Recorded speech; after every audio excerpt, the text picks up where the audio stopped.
Care Clinic Ordinance nato dinhi sa syudad sa Davao. Mo ni ang ako ang regalo sa ato ang kababainhan dinhi sa lungsod in celebration of our Women's Month. Ako aning gipirmahan ang ordinansa, mo ni ako ang regalo sa inyo ha. Ang ako ang advocacy is responsible parenthood through family planning. Family planning through natural and artificial na mga pamaagi. Ingon nila Lay, kani daw Women Healthcare Clinic nag-advocate daw ni o nagahatag daw ni og serbisyo nga abortion. Dili na tinuod kay ang ginaingon nila ang pills kuno og kanang IUD makakos og abortion. Kana kung tinuod pag yun na makakos og abortion ang pills og IUD, dili unta na siya available sa mga pharmacy. Dili unta na gina-allow sa ato ang balaod. Pero through our Women Healthcare Clinic, this will be available to all married couples na mag-engage into family planning through artificial means. Mauni ang ako ang advokasya. And himuon ni siya na available para sa tanan na pamilya. And they say na kini daw ma-available sa mga bata or sa minors. Dili na tinuod because it's pointless na maging available na sa mga bata kung di nimo sila una tudluan og responsibility. So dapat sa mga bata dili ihimuon na para sa ilaha ang contraception, ang artificial na pamaagi sa contraception, kundi kinahanglan sila tudluan og values sa eskwelahan. Tudluan sila og responsibility, tudluan sila og discipline, tanan na values mo na dapat ang sa mga bata. Dili na tinuod nga kani para sa mga minors, para sa mga bata, kini na ay abortion. Dili mi nga na kabuang, dili mi nga na kabuang ang bubuhat mi og balaod nga makadaot sa ato ang kabatan-unan og makadaot sa ato ang kababainhan. Kini tabang ni nato mao ni ang ato ang tabang para sa mga couples na dili maka-afford na moadto og kanang pribado na mga clinic para sa reproductive health sa babae o sa lalaki. So wala tay problema sa kining budget and Vice? Wala pa ni siya na budgetan Lay.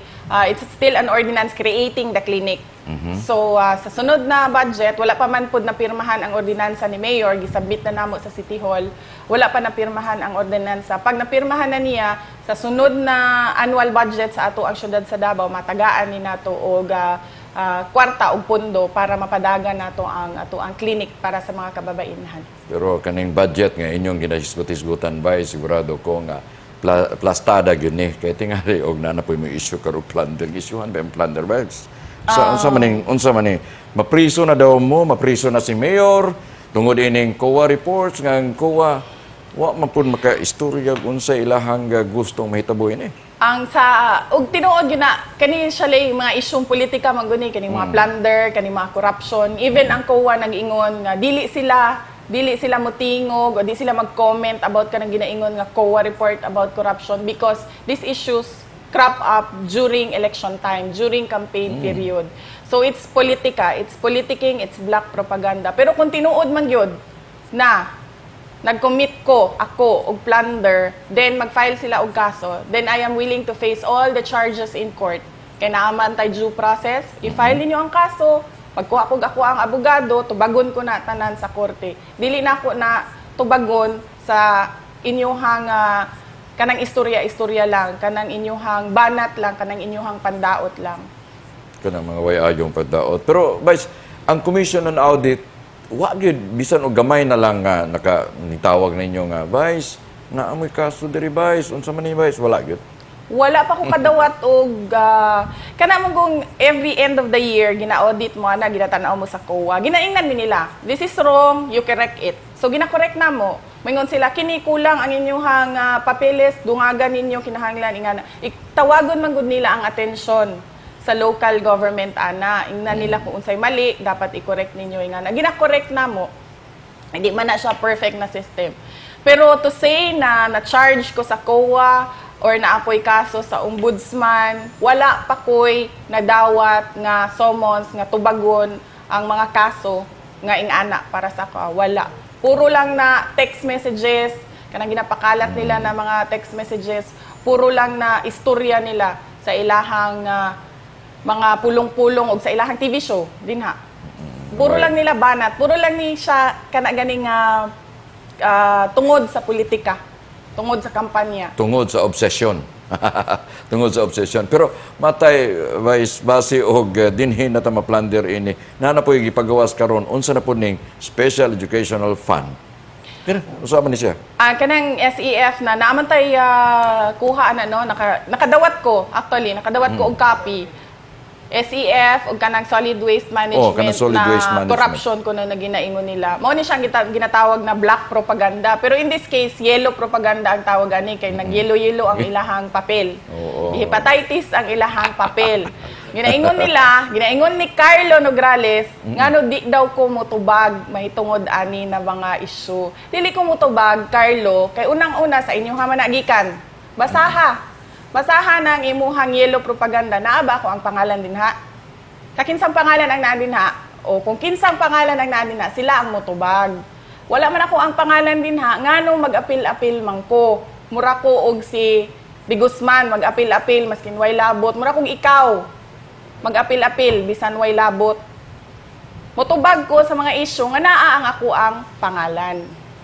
Impil-impil din impil-impil niya kinibayang kuan kinibayang ay mga abi ninyo kanang advertisement nga gipagawas ng mga political ads nga gipagawas information whatever mao biya na siya ang advertisement sa corruption sa tong basura diri nan dagway diri pareha sila dagway pero gwapo pa ang basura pero actually by taghanta og hisgutan pa no kini kunong try daw og pasabot ni namo ning DLBM kay mao man ni ang nahimo gong issue sukad pa kaniadto gikan sa text messages hantod nga nindako unya wa kuno nimo matagai og pagtagad kay apil kuno kaadto sa mga gitawag og bribery. Ginaingon pod ni Carlo Nograles nga ngano hilom daw ko sa issue nga DLBM.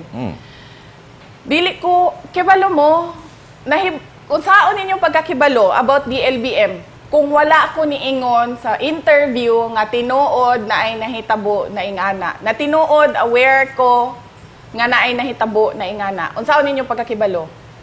Unsaon ninyo pagkakibalo nga na ay nitunol sa ako ag 300,000 unya giuli nako sa naghatag kung wala ko moamin moingon sa inyo na naay nahitabo na ingana.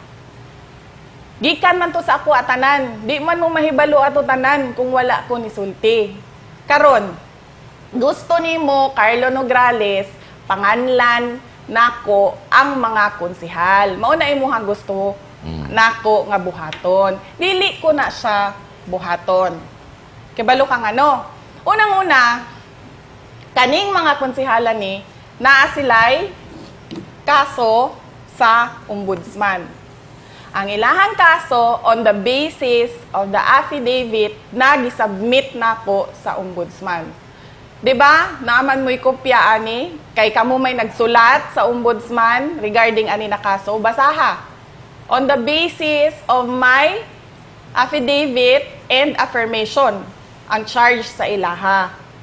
Ngano, unang-unang ngano, kuman sila panganlan. Ako nagdako ko sa politika.